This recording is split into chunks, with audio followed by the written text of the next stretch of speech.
Assalamualaikum warahmatullahi wabarakatuh. Alhamdulillah, alhamdulillahilladzi nazzala al-furqana ala 'abdihi liyakuna lil 'alamina nadhira wa huwa alladzi ja'ala al-laila wan nahara filfatan liman arada ay yadhakkara aw arada syukura. Asyhadu an la ilaha illallah wahdahu la syarika lah wa asyhadu anna Muhammadan abduhu wa rasuluh.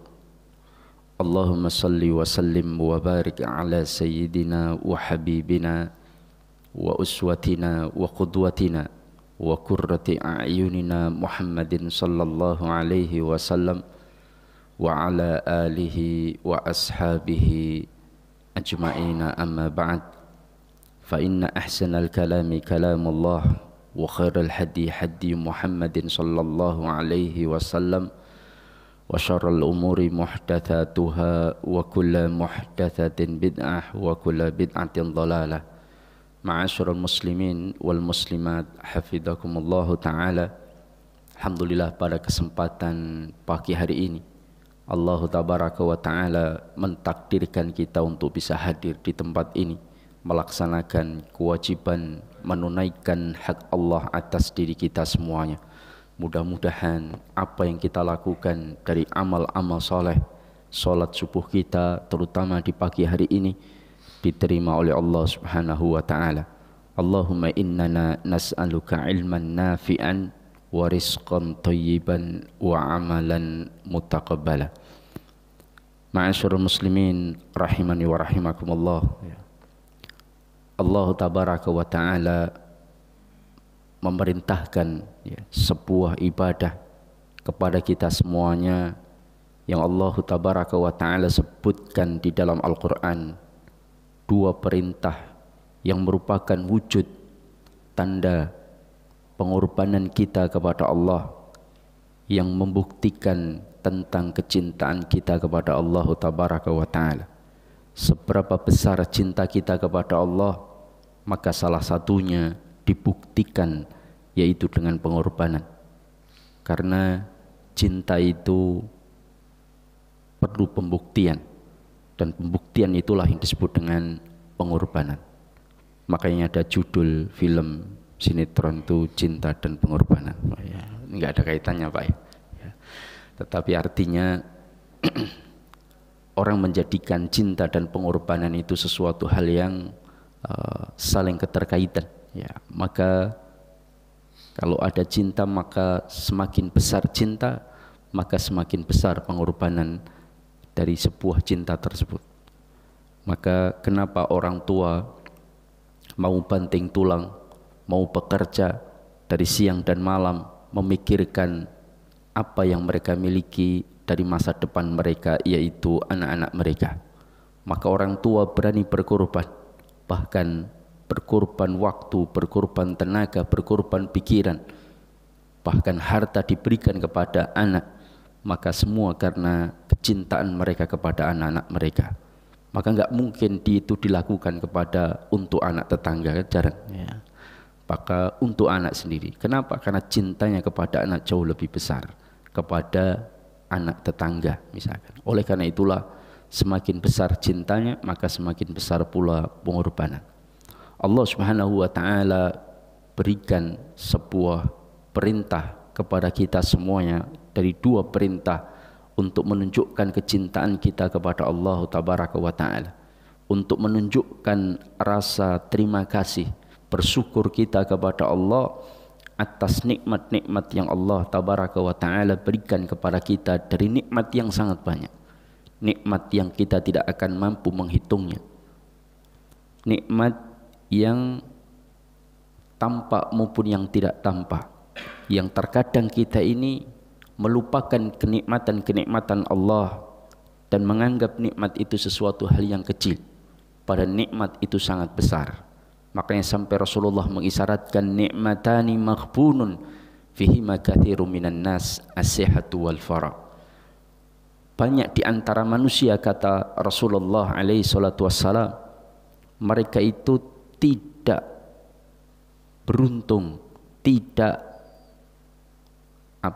memanfaatkan dengan sungguh-sungguh kedua nikmat yang Allah tabaraka wa ta'ala berikan, sehingga Rasulullah menyebutkan mereka sebagai orang yang maghbun, yaitu orang yang merugi, orang yang tertipu daya. Ya. Apa maksudnya maghbun? Kata Imam Ibnu Qayyim al-Jauziyah, yaitu orang-orang yang mengalami kebangkrutan, orang-orang yang tertipu dari sebuah usaha perdagangan. Ya.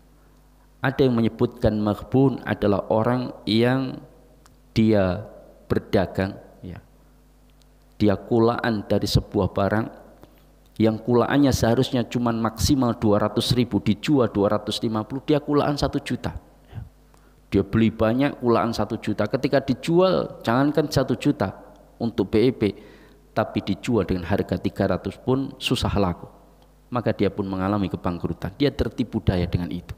Atau ketika ada sebuah barang dagangan yang begitu murah, diobral, karena mungkin pemilik pabrik mau tutup, karena mau tutup usia barangkali, ya, maka kemudian ditutup sekaligus dijual barangnya sangat murah. Harusnya normalnya 1 juta, dijual cuma 200.000. Dan orang itu membeli hanya 1-2, dia tidak borong itu barang. Sehingga ketika tahu ternyata barang itu mahal, baru kemudian dia merasa rugi karena tidak memanfaatkan hal tersebut. Maka waktu yang kita miliki inilah akan ada sebagian orang yang menyesal dengan waktu yang Allah berikan. Kenapa waktu yang aku miliki ini tidak kumanfaatkan untuk mencari keuntungan yang besar dari usaha yang kecil? Contoh misalkan, ya, karena pedagang itu pengennya modal kecil, untung besar, ya. Maka sama, orang-orang yang merugi di antara mereka mengatakan kepada Allah tabaraka wa ta'ala, ya, Rabbi laula akhartani ila ajalin qarib fa'asaddaqa wa akum minas salihin. Ya Allah, andaikan engkau tangguhkan umurku sebentar saja ya Rabb, maka aku akan bersedekah baik yang wajib maupun yang mustahab, dan aku akan melaksanakan ibadah haji. Menurut Ibnu Abbas dari penafsiran wa akum minas salihin, aku akan menjadi orang saleh. Itu akan mereka lakukan. Kenapa? Karena mereka baru tahu bahwa sesungguhnya satu pekerjaan ringan sesungguhnya, tetapi mendapatkan keuntungan yang sangat besar. Sampai Rasulullah mengatakan raka'atul fajri khairum minad dunya wa ma fiha. 2 rakaat sholat fajar itu saya yakin kita semuanya ringan.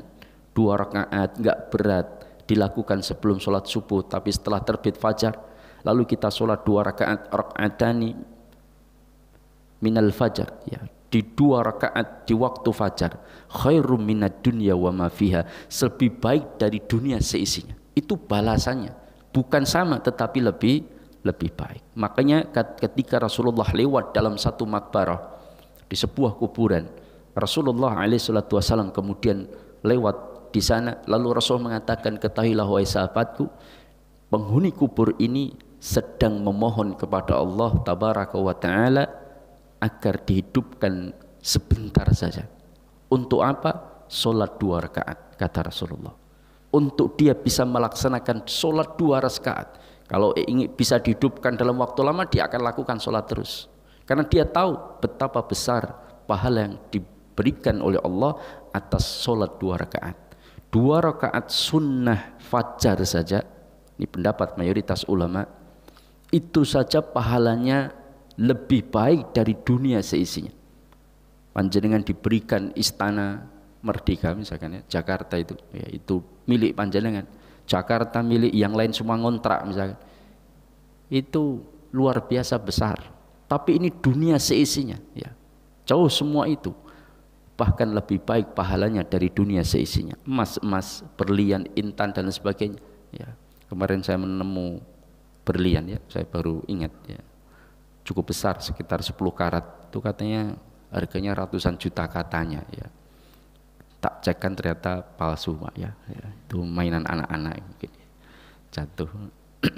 Saya pikir milik jamaah, ya, karena ada beberapa jamaah yang datang ke rumah, ibu-ibu kan biasanya pakai perhiasan-perhiasan, mau saya umumkan ditemukan benda berharga bagi jamaah yang ketinggalan, mau saya umumkan, saya ketok ya asli, ternyata saya cek itu ternyata palsu, ya itu apa, imitasi atau apa ya, saya nggak tahu. Lembaga jamaah dimuliakan Allah, ini tentang, kok sampai berlian ya, tentang apa? Tentang cinta dan pengorbanan. Maka inilah manusia-manusia yang kemudian mereka mengatakan, ya laitani qaddamtu li hayati, duhai sekiranya aku dulu menyiapkan kehidupanku untuk yang sesungguhnya.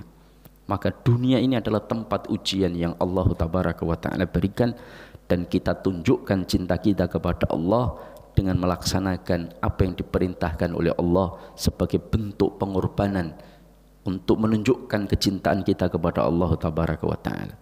Nah, ini dua perintah yang dimaksud dalam suratul Kautsar, inna a'tainakal kautsar fasholli li rabbika wanhar inna syani'aka huwal abtar.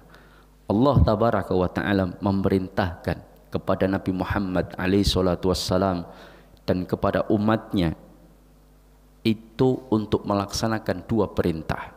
Apa? Yang pertama, salat.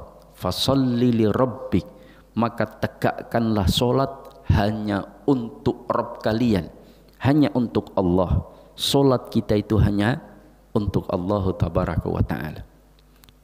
Dan salat yang dimaksud secara khusus, secara umum seluruh salat. Maka orang yang tidak salat meskipun tiap malam Jumat syukuran misalkan, maka dia tidak akan mungkin dianggap orang yang bersyukur kepada Allah tabaraka wa ta'ala. Kenapa? Karena ia tidak menegakkan sholatnya. Tanda syukur itu yaitu dia mengerjakan apa yang diperintahkan oleh Allah tabaraka wa ta'ala dan menjauhi segala apa yang dilarang. Artinya dengan kenikmatan yang Allah berikan itu tidak digunakan untuk bermaksiat kepada Allah tabaraka wa ta'ala. Allah berikan kesehatan, mau enggak dia menegakkan dengan kesehatannya itu datang sholat menuju masjid-masjid Allah tabaraka wa ta'ala, menuju tempat-tempat yang diperintahkan oleh Allah tabaraka wa ta'ala, terutama bagi kaum laki-laki.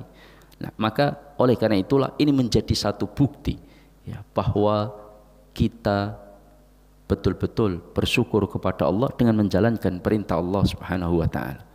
Maka kemudian yang kedua yaitu perintah tentang melaksanakan udhiyah, penyembelihan hewan kurban ya. Ini yang akan kita bahas ya. Tetapi saya lebih fokus kepada muamalahnya, bukan fikih kurbannya ya. Karena fikih kurban saya yakin insyaallah nanti akan banyak dijelaskan oleh para asatid yang lain, tetapi saya lebih meninjau dari sisi muamalah, akad-akad yang terjadi di dalam pelaksanaan penyembelihan hewan kurban. Karena di kita ini sepertinya di Indonesia itu mayoritas pelaksanaan dari penyembelihan hewan kurban itu dilakukan oleh panitia ya. Kita menyerahkan hewan kurban kita ke panitia. Jarang di antara kita, kalau dulu saya masih dapati ya, bapak saya itu hampir tiap tahun kurban itu nyembelih sendiri ya. Jadi manggil orang untuk ngeleti dan motong-motong, yang menyembelih bapak saya, kemudian dikuliti di rumah ya, kemudian dipotong-potong bagikan ke tetangga-tetangga, selesai ya. Tidak, saya waktu itu ya, seingat saya sangat jarang bapak saya itu menyerahkan ke masjid kemudian baru tidak ya. Ya ada yang diserahkan, tetapi lebih banyaknya dilakukan sendiri di rumah. Maka karena kita menyerahkan kepada panitia ya, kalau zaman dulu di zaman Rasulullah SAW ya ada diserahkan untuk dikelola oleh panitia, tetapi banyak juga di antara mereka yang melaksanakan sendiri-sendiri di rumah-rumah mereka untuk melaksanakan udhiyah. Ali ibn Abi Thalib mengatakan, kami diperintahkan untuk sholat Id al-Adha itu di musola, dan kami menyembelih, melaksanakan penyembelihan hewan kurban juga di dalam musola ya. Maka tempat penyembelihan yang dilakukan oleh Rasulullah dan para sahabat itu diantaranya adalah di musola.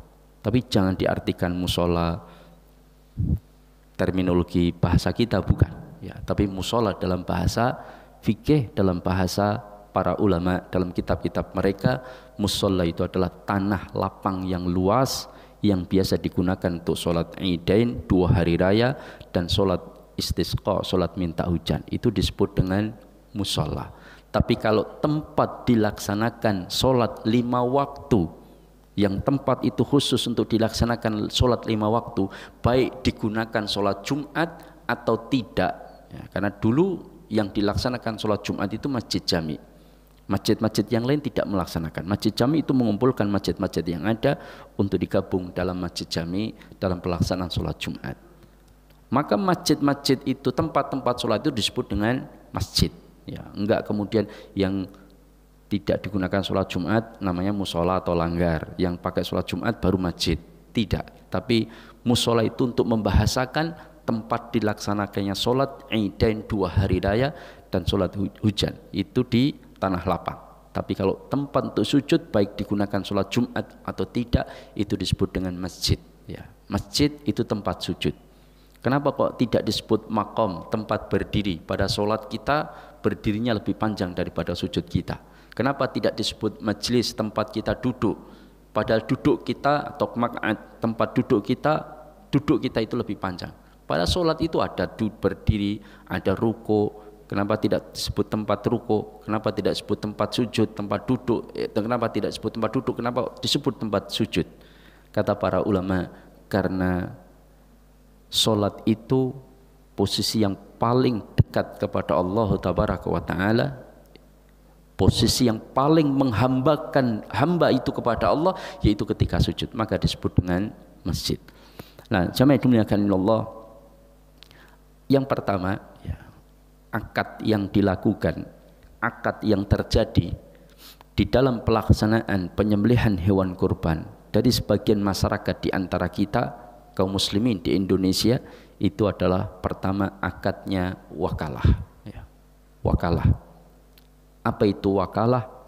Wakalah itu adalah perwakilan ya, mandat, memberikan amanah sebuah pekerjaan ya, sebuah tugas untuk diselesaikan dari orang yang seharusnya melakukan kepada orang yang mendapatkan tugas untuk melaksanakan. Maka hakikatnya yang harus difahami, panitia pelaksanaan hewan kurban itu adalah wakil dari para sahibul kurban, karena dia melakukan apa yang sudah diamanahkan. Enggak mungkin saya tidak dapat wakalah, tahu-tahu kambing tetangga saya sembelih ya, padahal dia pengennya nyembelih besok, saya sembelih hari ini, saya sembelih mas, saya sembelih mas ya, supaya saya bantu jenengan. Lu siapa yang nyuruh jenengan ya untuk nyembelih kambing saya? Ini kambing bukan untuk disembelih, misalkan untuk apa, diternak ya, maka tidak diperbolehkan karena kita tidak mendapatkan wakalah atau mandat untuk melaksanakan sebuah tugas atau misi. Nah, maka akad yang pertama, akad yang dilakukan pada prosedur proses pelaksanaan hewan kurban itu adalah akad wakalah.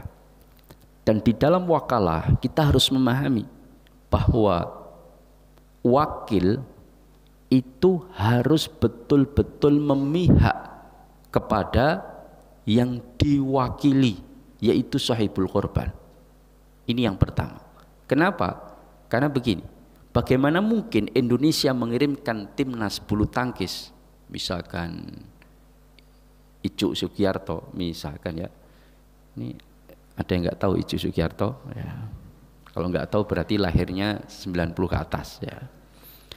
Nah, Icuk Sugiarto diminta untuk mewakili Indonesia, tapi ternyata dia bantu Belanda misalkan, berarti berkhianat ya. Artinya kalau pas melawan Belanda dikalah-kalahkan, berarti berkhianat karena dia memihak Belanda, maka pasti dia wajib untuk membela Indonesia ya. Maka ini yang disebut dengan wakil. Maka wakil itu harus memihak kepada sahibul kurban. Nah, sekarang praktek yang terjadi di lapangan, misalkan saya diamanahkan sebagai wakil dari para sahibul kurban untuk membelikan hewan-hewan kurban, ada 5 ekor sapi yang kemudian diamanatkan untuk dibelikan oleh siapa? Oleh saya. Saya ditunjuk ketua takmir sebagai ketua pelaksanaan pembelian hewan kurban. Maka semulailah saya mencari. Dalam pencarian saya, atau sebelum saya mencari, saya sudah tahu ada 3 tempat di kota Solo ini yang tempat pusat penjualan sapi misalkan. Saya dapat amanah 125 juta untuk membelikan 5 ekor sapi. Ketika saya datangi 3 tempat itu, ternyata tempat A itu sapinya paling besar-besar dan paling gemuk-gemuk dan paling bagus. Harganya pun paling murah. Tempat B itu sapinya agak kurus-kurus, kurang kopen, harganya agak lebih mahal malah. Sapi C itu standar. Tapi ternyata dalam proses pembelian, padahal saya tahu 3-tiganya, saya tahu kondisinya dan terjangkau 3-tiganya misalkan. Tapi ternyata saya justru membeli sapi B yang lebih kurus-kurus dan harganya paling mahal. Kenapa saya lakukan pembelian sapi B? Karena sing dodol anakku dewi misalkan ya. Paham? Yang jual anak saya sendiri atau keponakan saya misalkan, atau yang jual kakak saya. Tak datangi misalkan, sapimu enek piro mas? Oke, iki 10 rong payu-payu. Wis tenang wae tak payoni ya. Sing dis pilihno sak sae sepenting ki enek 120 yuto kek ono 5. Siap, seneng dia. Saya merasa membantu saudara saya. Tapi perbuatan saya itu berkhianat. Kenapa? Karena seharusnya saya itu membela sahibul korban. Saya itu wakil dari dia. Meskipun yang di depan saya adalah saudara saya, anak saya sekaligus, maka saya wajib mewakili sahibul korban untuk membelanya dengan mencari sapi yang terbaik. Kalau perlu saya berikan harga yang terbaik. Ini iuran 3,5 saya bisa tawar, alhamdulillah ini sisa per orang itu sisanya 300, kita dapat 3,2 per orang ya, maka ini sisa 300. Kalau dijadikan biaya pemeliharaan 300 kali 7 2,1, biaya penyembelihan itu kita panitia menetapkan hanya 1 juta untuk seekor sapi, ditanggung orang 7 atau 1.400.000. Ini sisa 2.100.000, maka ya sisanya dikembalikan dari selisih tersebut. Nah itu baru orang yang amanah. Kecuali kalau kita sampaikan, Pak ini alhamdulillah tadi yang panitia ketuanya pinter nawar ya, maka dia pinter nawar, alhamdulillah kita dapat lebih murah, lebih bagus, lebih murah, maka ini ada sisa, gimana boleh nggak untuk makan-makan sisanya itu sebagai biaya untuk makan-makan panitia tambahan ya. Jadi habis pelaksanaan Idul Kurban nanti panitia pengen nyoto bareng ya, nyoto bareng. Kalau tengkleng bareng kan sudah nanti lebaran, nyoto bareng ya, udah enggak masalah, selesai masalah ya. Nah maka ini yang pertama, dia harus memihak kepada sahibul kurban. Yang kedua, kita harus paham bahwa panitia itu akan melakukan pekerjaan yang seharusnya dilakukan oleh sahibul kurban.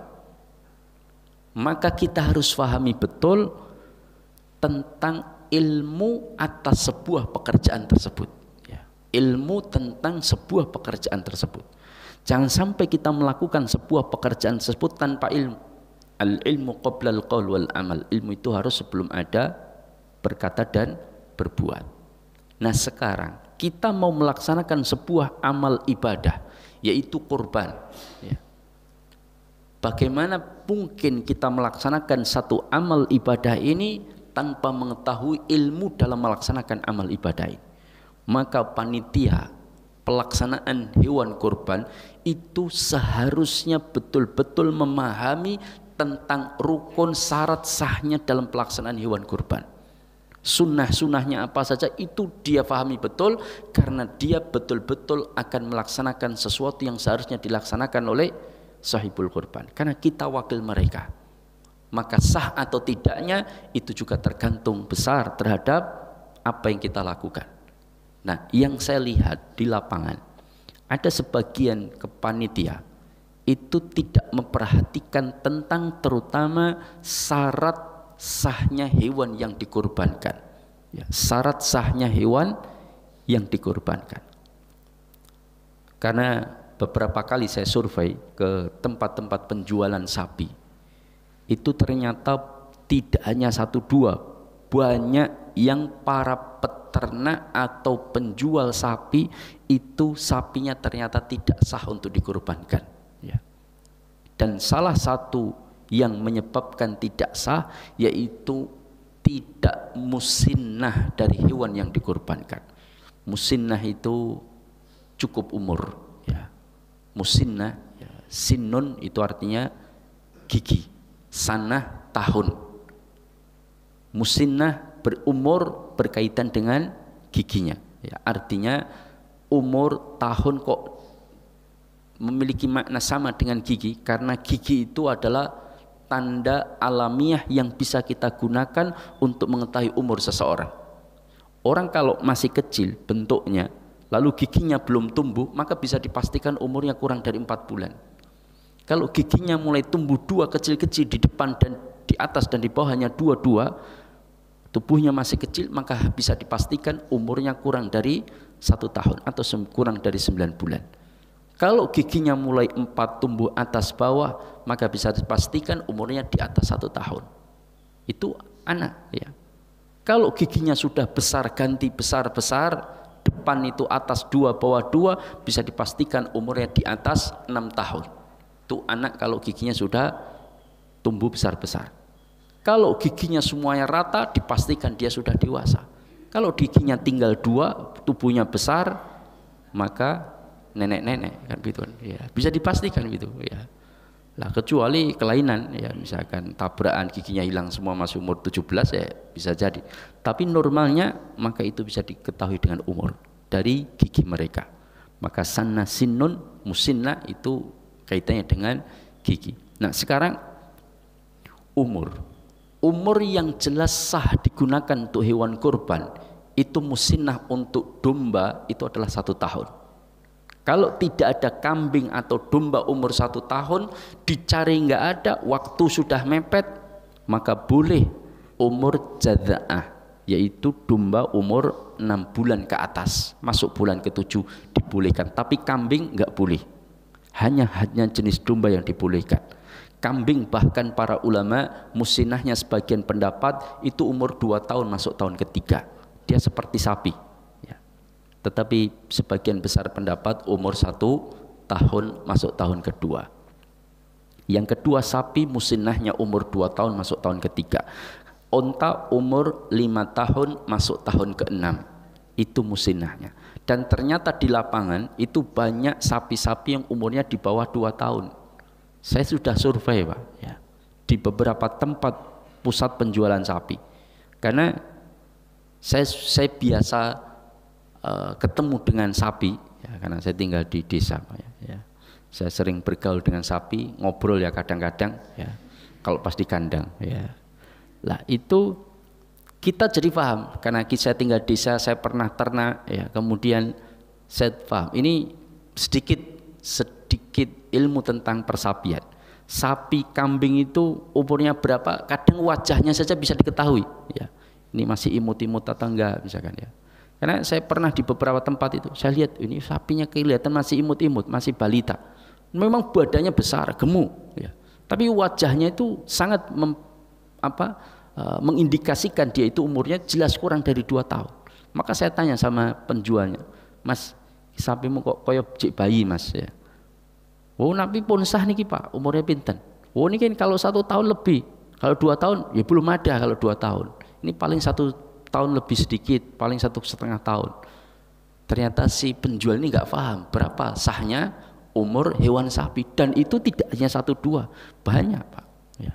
Makanya ini menyedihkan. Maka kita sebagai panitia itu betul-betul harus menjalankan amanah ini dengan baik. Kita berupaya keras untuk mencari yang betul-betul sah. Jangan sembarangan, wis kok kowe rapopo kesel. Kalau memang kita nggak sanggup, jangan jadi panitia. Betul. Kita saja boleh minta ujroh, upah itu boleh. Karena seharusnya kan yang melaksanakan itu sahibul korban. Kita panitia, aku rapopo melaksanakan hewan-hewan kurban kalian untuk saya kerjakan. dari mencari hewannya, menyembelihnya, pembagiannya saya lakukan. Tapi saya minta upah, ya misalkan boleh, tidak ada masalah, karena melakukan sebuah pekerjaan. Ya. Tapi kalau tidak minta upah juga tidak mengapa. Nah, maka kita harus paham betul bagaimana pelaksanaan hewan kurban supaya, karena sah tidaknya itu sangat tergantung dari diri kita. Ya. Maka carilah, karena sapi, kambing, domba itu nggak punya akte kelahiran, memang ini agak susah. Ya. Karena mereka tidak didaftarkan di Dukcapil. Ya. Lah, maka yang lebih aman, ya. Karena kalau tanya sama, mohon maaf, saya tanya kepada pedagang, kadang-kadang pedagang sekarang yuk, kadang-kadang ya mungkin nggak semua, tetapi ada 1, 2, 3, 4, 5, 6, ya, itu yang nggak jujur. Saya saya alami sendiri, ya. Ada pedagang sapi, dia sampaikan, Mas, intenten sapi Mas, ada beberapa besar-besar, jadi kan cari sapi yang cukup besar. Ini ada, umurnya berapa? Lanjutan minta berapa? Pokoknya di atas 2 tahun. Oh, ini 3 tahun sudah ada nih Mas. Ada bagus, paling besar yang di sini. Oh iya, iya. Ini saya berangkat ini, ya, saya berangkat ke Peraci tempatnya. Saya berangkat ke Peraci. Sampai sana saya datangi sapi. Mana sapinya? Ini Mas, di kandang. Punya jenengan? Bukan, ini punya tetangga saya. Oh ya, umurnya berapa? 2 tahun lebih Mas. Oh, saya jamin Mas 3 tahun lebih. Ya, ini 3 tahun insya Allah lebih. Oh iya. Terus mana pemiliknya? Datang keluar pemiliknya. Ini sapi saya Pak. Iya, alhamdulillah. Besar Pak, berapa mintanya? Sekian puluh juta. Oh ya. Saya tanya lagi, Nyun Sewu, ini umurnya berapa? Itu Pak, di kandang wonten tanggalipun. Nah, itu ternyata dikasih tanggal. Jadi di desa itu ternyata akte kelahirannya di kandang. Ya, ada tulisannya, ditulisi pakai biasanya kapur itu, ditulisi di sana atau spidol. Tak hitung. Niki 2 tahun belum ada Mas. Nggih ternyata kurang 1 wulan niki 2 tahunnya. Tak panggil pedagang, Mas. Jarimu 3 tahun. Ini sing duwe 2 tahun ngomong rong ngene. Oh nyen pangapunten tak kira wajah yo pun ketok 3 tahun. Oh kok jenengan yakin men kan gitu. Lan jenengan ngomong pun enten karang nganggo yakin bareng. Wah, ini berarti enggak jujur. Makanya ini agak berat. Maka yang lebih aman itu cari yang poel. Karena poelnya kambing, domba, sapi itu menunjukkan sudah musnah. Itu poelnya. Poel itu ganti giginya. Meskipun syarat sahnya bukan poel. Kalau jenengan tahu pelihara kambingnya sendiri, jenengan tahu jelas tahu umurnya sudah di atas 1 tahun, meskipun giginya masih kecil-kecil, cuman agak renggang, maka nggak ada masalah disembelih, sah untuk kurban. Ya, tidak ada masalah. Bukan syarat poel sah, bukan syarat sahnya itu poel. Cuman kita di pasar nggak tahu ini umur kambing, umur sapi berapa. Kadang pedagang tidak jujur, maka yang lebih aman cari poel ini. Saya lebih harapkan, ya. Meskipun kecuali jenengan yakin dengan melihat wajahnya, mungkin sudah lama bergaul dengan sapi, biasanya faham ini wajah-wajah umur berapa, atau dengan melihat tekstur giginya, kerenggangnya itu sudah tahu kira-kira diperkirakan sapi itu umur berapa. Lembaga jamaah yang dimuliakan Allah, ini perihal yang pertama. Yang ketiga berkaitan dengan eksekusi yang dilakukan pada pelaksanaan hewan kurban. Salah satunya karena di dalam pelaksanaan hewan kurban itu Rasulullah melarang keras menjual bagian dari hewan kurban. Menjual dari bagian dari hewan kurban atau menjadikan bagian dari hewan kurban itu sebagai ujrah, upah atas pelaksanaan, itu nggak boleh. Harus dengan uang yang berbeda. Sodakoh berupa hewan kurban itu tidak boleh dijual kembali. Ya, dia harus diberikan atau sebagian dikonsumsi orang yang berkurban. Maka ini yang diperbolehkan. Tapi ternyata ada kepanitiaan yang saya dapatkan, alasannya begini, Ustadz kan yang nggak boleh itu sahibul korban yang menjual. Kalau kita bukan sahibul korban, maka kita menjual tidak apa-apa, nanti uangnya masukkan ke kas masjid, untuk TPA, untuk pembangunan masjid, boleh Ustadz, kan kita bukan sahibul korban. Sebentar, kita harus memahami, menyerahkan mandat ya, dengan memberikan barang itu sesuatu hal yang sangat berbeda. Contoh misalkan, kalau kulit kepala, kaki itu saya berikan ke orang, ya, saya berikan ke orang siapapun orang itu, lalu kemudian orang itu menjualnya, itu urusan dia. Yang penting saya tidak menjualnya. Itu ketetapannya. Saya sebagai sahibul korban, mohon maaf, izin minum dulu ya. Jangan beten angsal minum. Beten. Pangapunten. Bismillah. Alhamdulillah. Tapi saya teringat perkataan Abu Bakar As-Siddiq ya, ketika beliau membawakan segelas susu untuk Rasulullah, lalu kemudian diminum oleh Rasulullah. Dan Rasulullah berbagi dengan Abu Bakar. Tapi ketika Abu Bakar melihat Rasulullah minum, lalu Rasulullah memberikan kepada Abu Bakar. Abu Bakar mengatakan, ya Rasulullah, saya sudah hilang hausnya dengan melihat engkau minum. Ya. Oke, mudah-mudahan jenengan tadi lihat minum saya, jenengan hilang hausnya. Mudah-mudahan. Ya. Ya. Jami'an dimuliakan Allah. Begini, ya. Kalau saya memberikan kulit tadi sama orang, lalu orang itu menjualnya nggak ada masalah, karena saya tidak menjual kulit, karena saya sohibul korban. Sekarang sohibul korban mewakilkan pelaksanaan itu kepada panitia, maka hakikat panitia, perbuatannya, eksekusinya itu adalah sama dengan yang dilakukan oleh sohibul korban.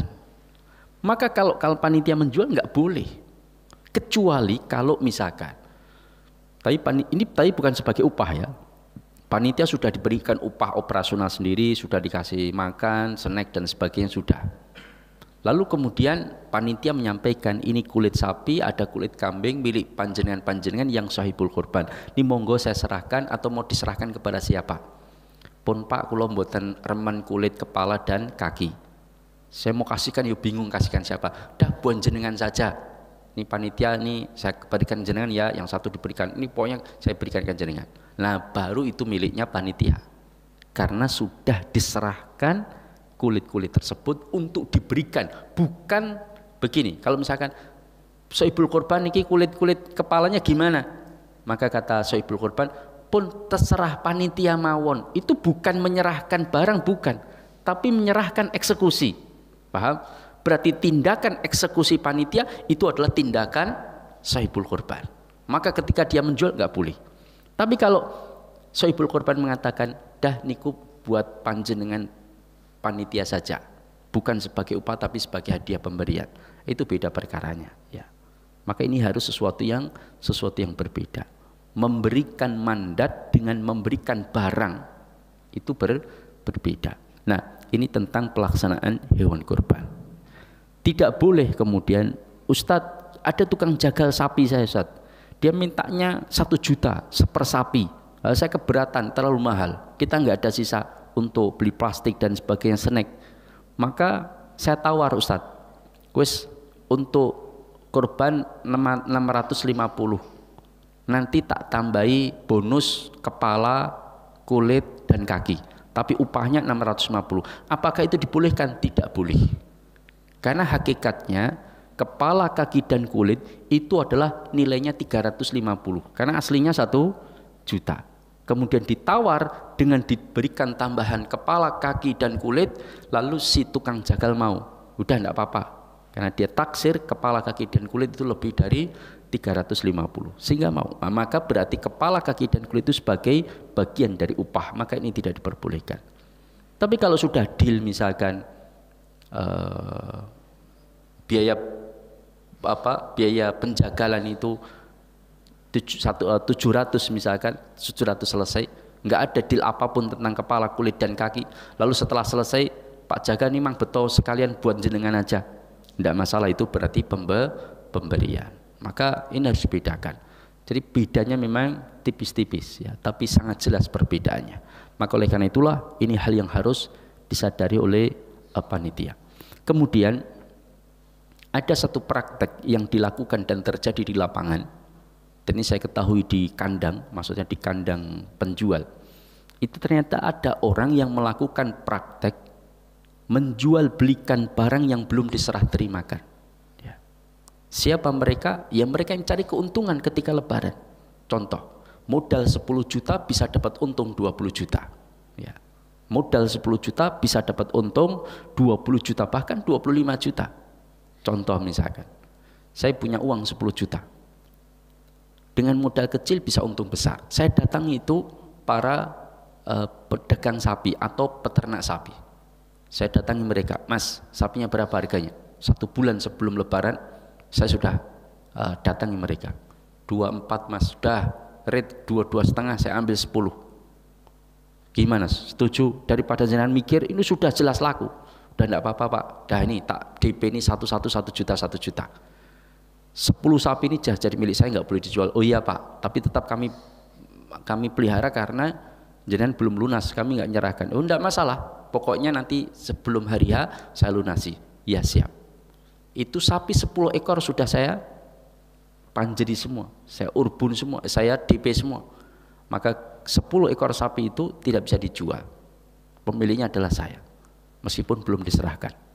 Maka kemudian saya tawarkan ke takmir-takmir masjid atau ke masjid-masjid, Pak saya punya sapi 10 ekor, besar-besar, per ekornya 25. Buat masjid ya 24,5 lah, tidak apa-apa. Ya, saya rugi 500 rapopo, ya kan begitu. Biasanya kan seolah-olah berkorban besar, ya. Padahal untungnya berkurang saja, ya. Saya rugi 500 tidak masalah. Poin 24, poin buat masjid itu saya mikir-mikir lah, ya kan begitu. 24,5. Ya, dia kulaannya 2,5. Ya, dia dapat untung 3 juta. Maka kemudian dilihatkan kandang, cocok setuju, takmir masjid mengumpulkan duit. Lalu diberikan ke dia 3 hari sebelum lebaran, lalu dia untuk melunasi sapinya suruh ngirim. Modal 10 juta, untung 30 juta. Ya, per sapi 3 juta. Bisa? Sangat bisa. Ada yang lakukan? Ada. Saya tahu di lapangan.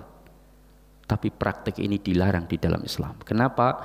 Dia menjual belikan barang yang belum diserah terimakan. Ya. Dia belum menerima resiko atas barang yang dia beli. Karena resiko itu hakikatnya masih di tangan penjual. Karena sapinya belum diserahkan. Saya kalau membeli lemari belum diserahkan ke saya, baru saya akan dapatkan 2 hari kemudian baru dia kirim. Ternyata 1 hari sebelum dikirim tokonya kebakaran. Siapa yang nanggung resiko lemari itu? Saya atau penjual? Penjual, karena belum saya terima. Resiko itu masih di tangan penjual. Kecuali kalau sudah diserahkan, ini saya beli kambing, saya lunasi Mas, saya lunasi, oke. Saya serahkan Mas. Tapi saya nggak ada rumput di rumah. Ini saya titipkan aja di sini. Oh ya, kalau titip ada biaya penitipan. Dah buat yang beli sini cukup 30.000 saja selama 2 pekan. Oke, 30.000 saya bayar. Dititipkan. Maka kambing ini resikonya sudah berpindah ke pembeli. Karena sudah dia terima, cuma dia serahkan untuk dititipkan. Kalau kambing ini mati, nggak boleh minta penjual untuk menggantinya, nggak boleh. Karena barang titipan itu semua resikonya ditanggung yang menitipkan, bukan yang dititipi.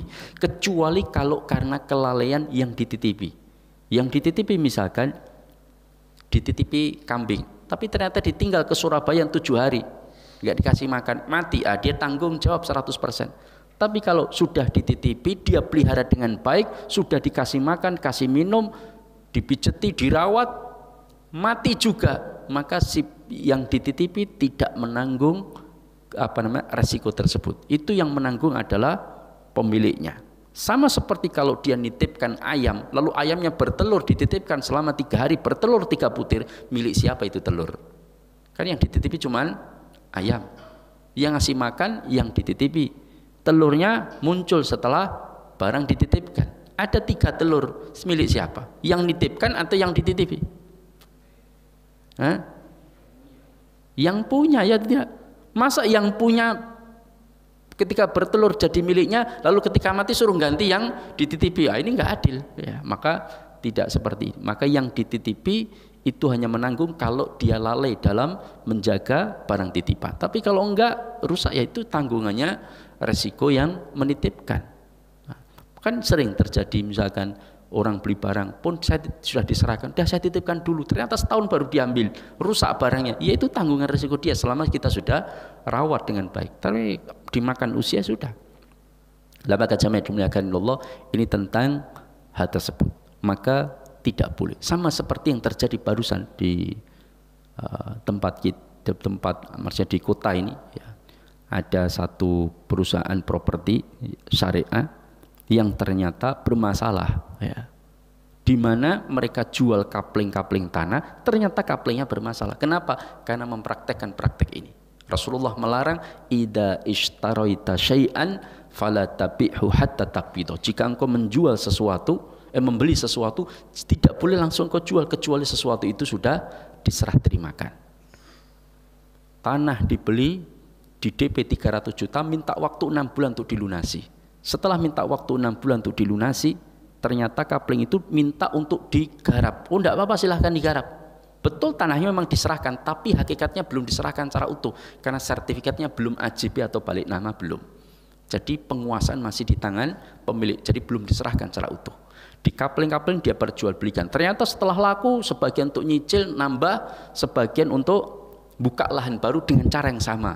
Terus sampai seperti itu. Akhirnya ketika yang pertama tadi ternyata dia yang belakangan itu ternyata belum laku-laku, deadline sudah habis, kemudian diambil alih oleh pemilik tanah, dianggap DP hilang. Ini terjadi sehingga dia bermasalah dengan 40 orang nasabah konsumen yang membeli ke dia. Ada 40 orang yang lapor ke saya, ya, Ustadz, kita bermasalah dengan properti ini. Lah gimana kasusnya? Begini Ustadz, ternyata tanahnya masih begini. Oh, berarti belum lunas. Oh, belum, itu belum balik nama oleh dari pemilik tanah kepada propertinya, ternyata bermasalah begini, kami diganti lagi tempat yang ternyata bermasalah juga lagi sama dengan masalah yang sama. Wah, ini masalah. Bahkan ada salah satu pemiliknya datang ke rumah saya, Ustadz, ini saya punya masalah begini, lagi gimana prosesnya begini. Wah, ini nggak betul. Oh, berarti yang kami lakukan selama ini salah. Jadi itu pengen modal kecil untung besar, ya. Maka ini yang problem, ya, maka tidak boleh. Kalau diserahkan meskipun belum lunas tidak apa-apa. Misalkan, Mas, jenengan punya tanah harga 2 miliar. Dah saya beli aja, tapi saya baru punya 300 juta. Kurang 1,7 saya lunasi 6 bulan, ya gimana? Tidak masalah. Tapi tanah sertifikat jenengan serahkan ke saya dan AJB balik nama. Saya tahu saya belum lunas, jenengan mesti nggak mau. Maka saya berikan jaminan rumah saya harganya 5 miliar. Ini saya agunkan, jika saya tidak mampu bayar melunasi tepat waktu, jenengan bisa jual rumah saya atau membeli rumah saya, tinggal nanti hitung-hitungannya bagaimana.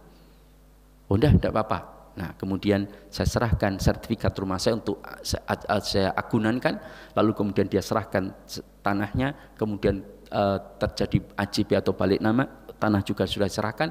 Lah ini saya jual meskipun belum lunas, nggak ada masalah, karena barangnya sudah diserahkan. Kalau ternyata saya meleset bayar, itu yang punya tanah nggak bisa ngambil lagi tanahnya. Loh, belum lunas tak ambil lagi tanahnya, nggak bisa, karena sudah diserahkan. Sedangkan yang jadi jaminan bukan tanahnya dia yang saya beli, tapi rumah saya. Itu yang boleh dia eksekusi, bukan tanah dia. Jadi karena tanah ini sudah saya jual ke orang lain, sehingga nggak boleh kemudian mengusik haknya orang lain, karena sudah diserahkan ke saya dan sudah saya perjualbelikan. Ini baru diperbolehkan. Itu cara untuk mensiasati bagaimana praktek itu kita tidak langgar. Lama kacamata dimuliakan Allah, ini contoh, ya, contoh.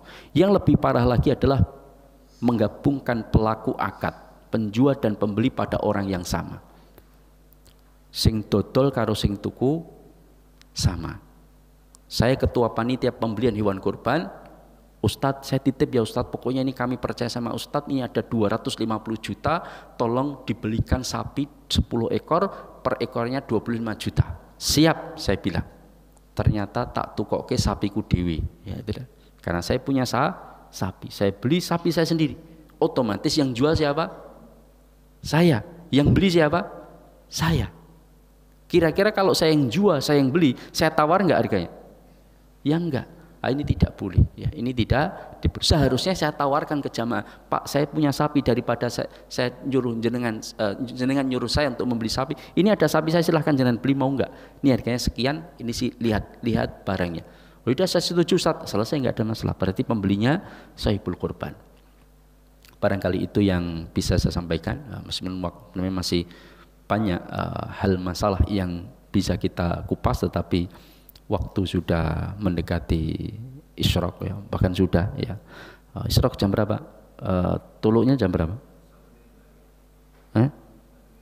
Oh, 1 menit lagi, ya. Saya buka sesi tanya jawab. Barangkali kalau ada yang pertanyaan lebih menjawab dari persoalan yang selama ini terjadi. Ada pertanyaan? Baik topik maupun di luar topik, ya. Ada? Sudah beli sapi? Ya. Bismillah.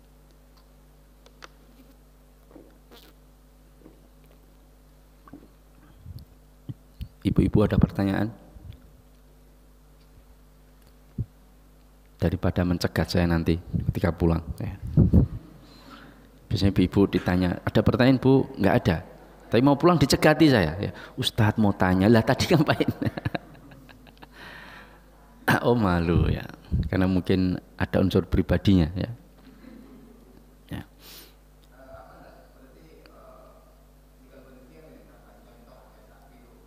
Ya.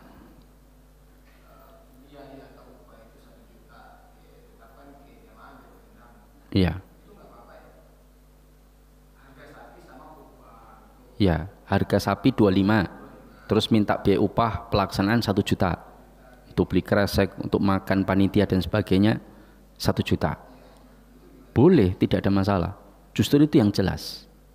Maka tidak boleh misalkan ya, harus ada pelaporan. Misalkan, Ustadz saya tolongkan carikan sapi, ini ada 25, tolong belikan sapi yang bagus. Nanti sisanya ya kita kira berapa biaya korban? 1 juta Bu. Oh, udah 1 juta enggak apa-apa, tolong belikan sapi 24. Akhirnya ternyata saya belikan sapi, dapat di kota, misalkan di kota ini harganya 24,5 ya, besar. Tapi saya cari yang lebih murah, saya cari di desa. Di desa saya dapat harga 22 dengan besarnya sama dengan di kota. Harganya 22. Otomatis selisihnya kan sekitar 2 juta. Kan begitu, uangnya 25, selisihnya 2 juta plus 1 juta biaya operasional. Sehingga saya dapat sisa 3 juta. Saya jadikan biaya operasional, habis selesai pelaksanaan Idul Kurban, saya ajak piknik ke Tawangmangu. Ya, dari duit tersebut. Ini nggak boleh. Loh kan saya sudah mencarikan lebih murah Ustadz. Memang tugas Anda mencarikan sapi. Jangan sudah dapat biaya 1 juta operasional yang mencakup keseluruhan. Jangan dapat murah, yang jangan laporkan yaitu. Dan tidak boleh pula begini, contoh. Misalkan kadang ada masjid yang ngerit itu iurannya disamakan. Iuran 3 juta misalkan. Semua sama 3 juta. Berarti total sapinya per sapi itu 21. Di mana membeli sapi nanti 3 juta plus biaya operasional per orang 100.000. Berarti per sapi 700.000. Nah, 21 juta kali 10 sapi misalkan 210 juta. Saya cari sapi di lapangan. Ternyata di lapangan itu saya pokoknya 210 juta dapat 10 sapi. Ternyata saya dapat sapi 4 besar-besar, tapi harganya enggak 21, harganya 23 dan 22. Dapat 4, 23, 22. Sisanya 6 itu dapat yang 17,5, dapat yang 18, dapat yang 19. Kan begitu. Nah, sisanya baru kemudian digunakan untuk operasional misalkan. Saya lakukan seperti ini. Berarti tindakan seperti ini setiap orang berarti hakikatnya nilai sapinya berbeda. Karena ada yang harga 18 standar, harga 17 agak kecil, harga 23 jumbo besar. Yang 23 iurannya cuma 21, dia minus 2 juta. Tapi disubsidi silangkan yang dapat sapi 17 juta, 17,5. Untuk disubsidikan jadi nggak minta lagi ke jamaah. Ini berarti sapi yang harga 23, yang iurannya cuma 21, ini berarti sapinya yang ikut iurannya tidak 7 orang. Kalau dia ngambil sapi yang harga 17 untuk disubsidi, berarti yang iuran sapi harga 23 itu 14 orang. Jadi berserikatnya 14 orang, ini bermasalah. Ya, maka nggak boleh disubsidi silang seperti ini. Ya, karena yang korban itu hakikatnya person masing-masing individu. Pak, sapimu yang pengen besar ini harganya 23, jangan tombok, mau enggak? Udah saya mau, enggak apa-apa, cari yang mau. 7 orang selesai, kumpulkan beli sapi itu. Yang dibelikan dapat, Pak, ini kebetulan kemarin kita tetapkan 3 juta, tapi kita dapat sapinya 17,5 Pak. Jadinya jauh lebih murah, tapi insya Allah bagus. Gimana? Ini berarti ada sisa. Ini dikembalikan atau mau disumbangkan untuk panitia misalkan ya. Udah buat panitia, selesai masalah. Ya. Artinya ada akad yang jelas dari pelaksanaan. Karena kita itu hanya wakil dari sahibul kurban. Wallahu ta'ala alam. Ada yang lain? Cukup ya? Cukup ya. Mungkin ini saja yang bisa saya sampaikan, mudah-mudahan bermanfaat. Aqulu qouli hadza wa astaghfirullah li wa lakum innahu huwal ghafurur rahim. Subhanakallahumma wa bihamdika asyhadu an la ilaha illa anta astaghfiruka wa atubu ilaik. Assalamualaikum warahmatullahi wabarakatuh.